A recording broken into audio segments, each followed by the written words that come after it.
புரட்டாசி மாதம் வந்து எப்படி இருக்குது சார் மேச ராசிக்காரங்களுக்கு? பொதுவாகவே 6ஆம் இடத்துல வந்து ஒரு பாவகிரகம் இருந்தால் நல்லது. அதில் சூரிய பகவான் கடுமையான பெருமையான அதிகாரத்தை கொடுக்கக்கூடிய சூரிய பகவான் 6ஆம் இடத்துல, அதுவும் கன்னி ராசியில் இருக்கிறதுனால கடல் கடந்த பயணங்கள் அமையக்கூடியது. கடல் கடந்த பயணங்களில் இருக்கக்கூடிய தடை தாமதங்கள் ஓரளவு குறையக்கூடியது. கடல் கடந்து புகழ் கிடைக்கக்கூடிய வாய்ப்புகளை வந்து ஆரம்பிக்கிறது. இந்த மாதிரியான அருகதையான மாதமாக மேச ராசிக்கு புரட்டாசி மாதம் ஆரம்பமாகுது.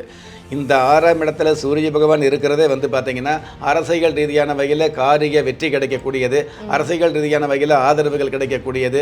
ஒரு சில பேருக்கு அரசியல் ஆசை இருக்கும் இல்லையா, அந்த ஆசைகள் நிறைவேறக்கூடியது. அரசியலில் அடிமட்ட தொண்டனாக இருந்தால் கூட அவர்களுக்கு ஏதாவது ஒரு வகையில் உயர்மட்ட பொறுப்புகள் கிடைக்கக்கூடியது, உயர்மட்ட பதவிகள் கிடைக்கக்கூடியது, அல்லது உயர்மட்டத்தில் வந்து பாராட்டு கிடைக்கக்கூடியது.